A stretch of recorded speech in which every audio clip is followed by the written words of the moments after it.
To my friends in the Senate, lock yourself in a room if you must.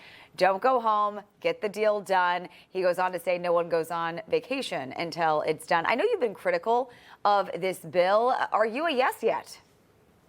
Well, good morning. Well, we have a lot of work to do. I have no problem sticking around here, locking us in a room and doing that work. But we have a lot of work to do. Again, I appreciate what the House has done. They have given us some real spending reductions. We're going to avoid a massive automatic tax increase. We're going to avoid default.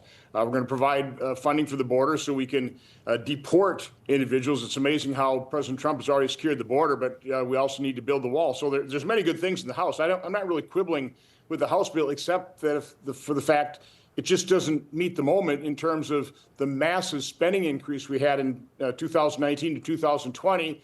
And, that was over $2 trillion in 1 year. And we're not even cutting $2 trillion over 10 years when we have average deficits under Biden at $1.9 trillion. And that's, again, we're trying to clean up that mess as well. His open border mess. We also clean up this massive deficit mess that he left behind. And right now the projections are that, the deficit is going to continue over $2 trillion. That's a new normal I can't accept.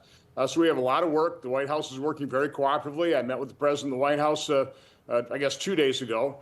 And good meeting, very respectful. We respect each other. We're on the same page. We want to get this debt under control. It's just hard to do. Democrats, it's very easy to spend money to mortgage our children's future. They don't get held accountable by the media. What we're trying to do is very hard. And so we got a lot of work to do.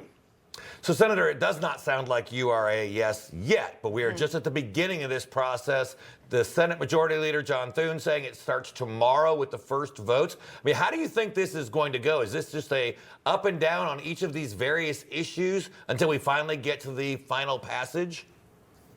Well, again, we have a lot of work to do just within our conference. We don't have the bill yet. We really don't. I've got my staff doing kind of one-page summaries. Here are all the elements. Here's the CBO or JTC scores. We have it for the finance package, but other committees have gone through the bird bath. They've had to modify their sections as well. So again, we're working with the base bill of 1,100 pages. Just the Senate finance summary of the tax changes is 37 pages. That's just a summary. There's a lot of detail here. And again, I refuse to rush this. I don't want to be like Nancy Pelosi. You got to pass this thing to figure out what's in it. We need to figure out what's in it beforehand. We need to discuss it. We need to debate it. We need to lay out, okay, here's the problem, folks.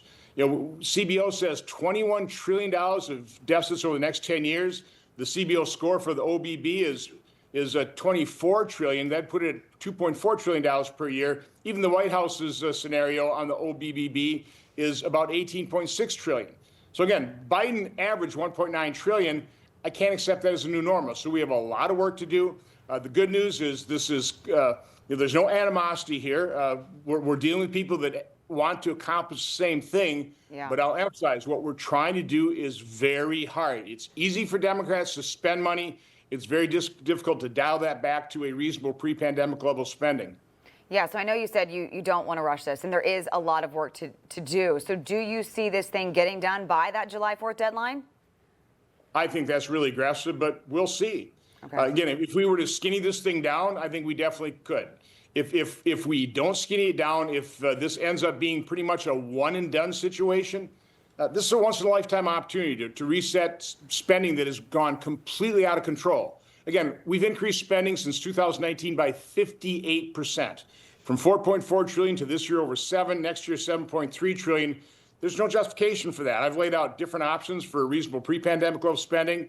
Those options have been widely ignored because we've gone through the normal process of let's take a look at a couple of programs, let's tweak them a little bit, let's get a CBO score, pick a number out of the air, which sounds big, 1.5 trillion. But again, I'll emphasize we increased spending more than $2 trillion in 1 year.